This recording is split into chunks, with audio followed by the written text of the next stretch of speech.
Hey there. Shirley and I hope everybody had a safe and Merry Christmas. And today is the day after all of it. And honestly, after all the craziness and being around people and doing all the stuff that's a part of that holiday season, we feel a little washed out, a little run down. And the best thing we can do for ourselves right now is to brew up a pot of what we call our super tea. And rather than doing it in the cabin, I decided to come out here and set up outside and cook up a pot of tea out here. And I'm dressed entirely too warm to be inside. I've been out in the woods this morning, made a couple of trips out, doing a little survey the first time, and then walking through the woods and to a certain spot where I like to pick my pine needles. They're easy to get off of some low limbs. I'm dressed too warm to be inside, so here I am, going to build a little fire and make a little pot of tea. Stay with me.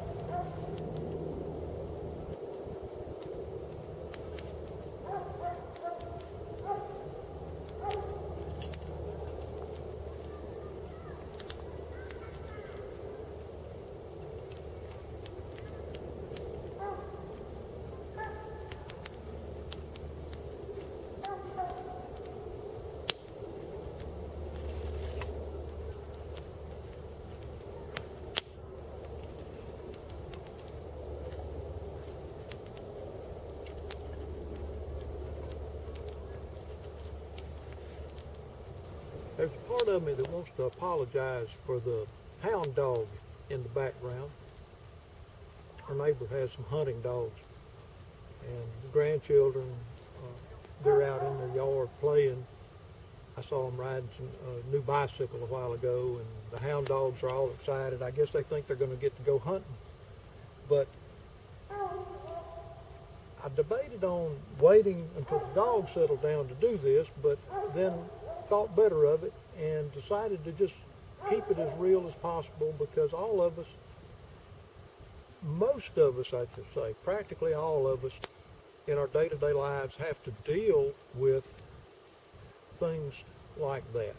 And most of the time the hound dogs making the hound dog music really don't bother us. Something like this where we're trying to set up and make a little video, you've got that music in the background that's kind of distracting, but life is real, and we go on with whatever we have to deal with. Let's talk just a second about the contents of this tea. This particular batch, I'm short one item. Normally I like to put a mint, some type of peppermint or spearmint tea bag in there just for that extra flavor. And it does have an aromatic effect that is nice. This is a hibiscus tea bag. There's some dried goldenrod. There's some huckleberry leaves, and there's some pine needles. Now the huckleberry leaves we picked fresh, we dried them, and the pine needles, I just picked them a little while ago, used those fresh and green.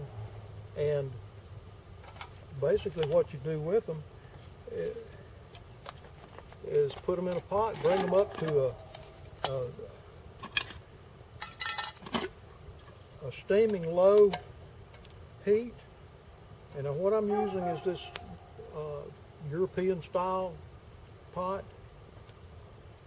I really don't know what I think about it. I've not used it much. It's one that I've had for a while, and I really need to get some smut on the thing. Smut it up real good, use it a little bit, and make a go of it. See how it goes. It didn't take it long to get the bottom of that pot hot. I'll go about that much. That'll make a couple of cups of tea. Get that good and hot. And actually what I'm going to do with it, I'm going to lift it off of there and just dump the contents in. And then when it gets up to temperature, I'll take it off the heat. You really don't want to boil this. Boiling it, I'm told, I've read, boiling it can destroy some of the benefits. There's a lot of health benefits in this tea. I'm not going to go into all of those, but these few ingredients that I named that went in here, Google them and see what their health benefits are. You'd be amazed. Especially the huckleberry leaves, the blueberry leaves. Also, another item that you could put in here, if you live in the southeast, Yaupon, the Yaupon holly is a good plant to become familiar with. You want to leave the berries alone. The berries will give you a really bad gut.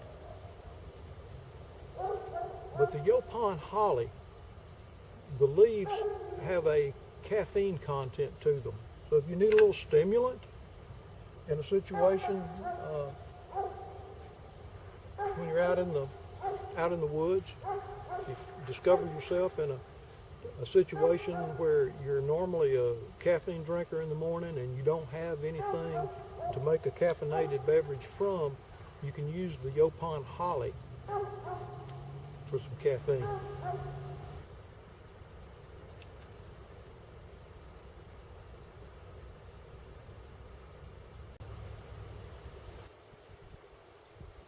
Okay, folks, what we've got now is it's beginning to simmer, and I want to take it off the heat, take it off the fire, and what I'm going to do with it,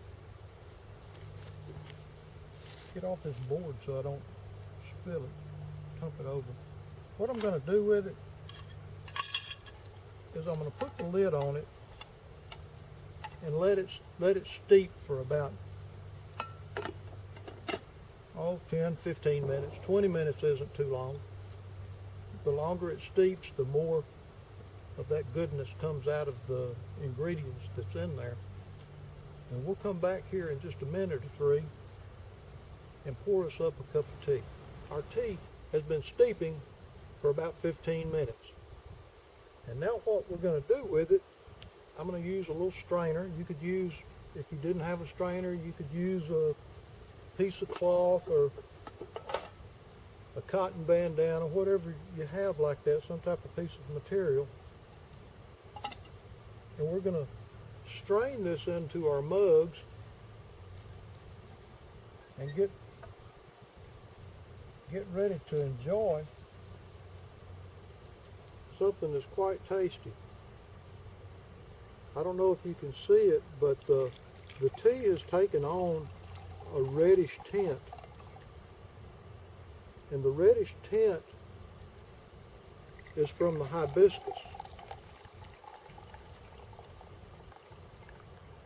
And we're going to divvy this up between these two mugs. Divvy, that's a good word.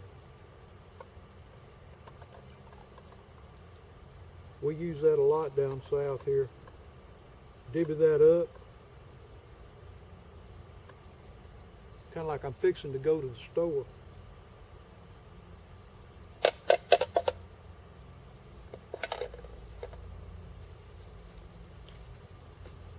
Or in this case, I'm fixing to enjoy something tasty. Hope you enjoyed. Hope you learned something. Thanks for watching.